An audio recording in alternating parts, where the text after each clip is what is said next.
Avui és 28 de febrer de 2023 i la llengua catalana ha tornat a patir un atac de l'estat espanyol. A octubre, creiem que és imprescindible que tothom sàpiga què ha passat amb tot detall.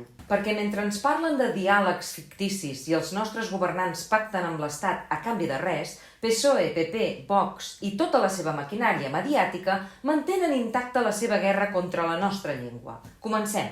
Titular d'avui del Periódico de Catalunya. El Parlamento Europeo examina el uso del castellano en las escuelas catalanas. I afegeix.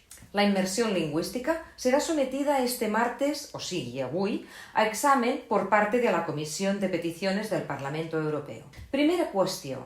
Què és la Comissió de Peticions del Parlament Europeu? Atenció, segons el Tractat de Maastricht, tots els ciutadans de la Unió Europea tenen dret a sotmetre una petició al Parlament Europeu en relació amb un assumpte propi dels àmbits d'actuació de la Unió. Doncs bé, resulta que l'any 2017 una senyora que es diu Ana Losada, presidenta d'una organització anomenada Assemblea por una Escuela Bilingüe, va presentar una petició a la Comissió de Peticions per demanar la supressió de la immersió lingüística. Pocs mesos més tard, però, el Parlament Europeu va respondre a la petició amb aquestes paraules. Atenció, primera negativa. La Comissió no té cap autoritat per investigar si la política en qüestió és compatible amb el que diu la Constitució espanyola. La Comissió no pot fer res en aquest afer. Això va ser el 2018. Però el 2019 hi va haver eleccions europees i la diputada del PP, Dolors Montserrat, es va convertir en presidenta de la Comissió de Peticions. Una gran notícia per l'Assemblea por una Escuela Bilingüe perquè al febrer de 2022 Montserrat va tornar a portar la seva petició a la Comissió de Peticions ara presidida per ella. Però un altre cop de porta. La responsable de Polítiques i Afers Legals de la Comissió Europea, Raika Lozo, va ser contundent. Segona negativa. And the limited competences that the EU has with respect to language regimes and the organization of education in the member states, the Commission does not see any grounds on which we could act in this case. Malgrat la contundència de la Comissió Europea, Montserrat no va arxivar la petició i la va enviar a la Comissió de Cultura i Educació del Parlament Europeu. La resposta, un altre cop, va ser dura. Atenció, tercera negativa. La Comissió conclou que l'elecció de la llengua d'ensenyament depèn exclusivament de les competències dels Estats membres. Però Dolors Montserrat continua insistint i a l'octubre de 2022 va anunciar dues coses. Primera, que la Comissió de Peticions ha acordat fer una missió a Catalunya per vigilar el tema de la immersió. Per tirar endavant això, Montserrat va tenir els vots del grup del PP i de grups de la ultradreta europea. Automàticament els mitjans espanyols van esbombar la notícia. La Unión Europea enviará una misión a Cataluña para vigilar que se puede hablar en castellano en la escuela. O el Parlamento Europeo viajará a Cataluña para investigar la marginación del castellano en las aulas. La segona cosa que va anunciar Montserrat és que la Comissió de Peticions faria una sessió amb experts per tractar el tema de la immersió. Doncs aquesta sessió amb experts és el que ha passat avui al Parlament Europeu.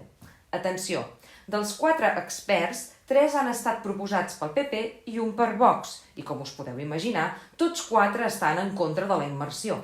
Una de les expertes és Teresa Freixas, membre de l'entitat espanyolista Concòrdia Cívica. Per escalfar motors abans de la compareixença, fa 3 dies el diari El Mundo va publicar una entrevista amb Freixas, on deia que se sentia perseguida, igual que durant el franquisme, per defensar el bilingüisme a Catalunya. Javier Lambán, del PSOE, deia a Twitter: entrevista bien interesante. Un altre dels experts convocats per la Comissió de Peticions és, atenció, Manuel Jesús Acosta, diputat de Vox al Parlament de Catalunya. Evidentment, les queixes de diversos eurodiputats sobre la manera en què es van triar els compareixents han estat molt contundents i han arribat a qualificar de circ aquest muntatge. Atenció. This final decision is a biased decision. If there will be no change, we also withdraw our participation. On the other hand, it's also for us unacceptable that a person who is a member of a national or a regional parliament, who is a politician, can be heard here as an expert in a panel. This is not a good practice. If Peter insists that this is the final result, then we withdraw, and then you can have your very biased little hearing by yourself, by your own friends, and supporting your own political party, as you usually do in this committee. Insist of that, and then we can do nothing but just refrain. Nobody can force us to stay into such a circus. Avui, just abans de començar la sessió a la Comissió de Peticions, els diputats del PP i els seus companys ultres s'han quedat sols perquè la resta d'eurodiputats han marxat de l'hemicicle.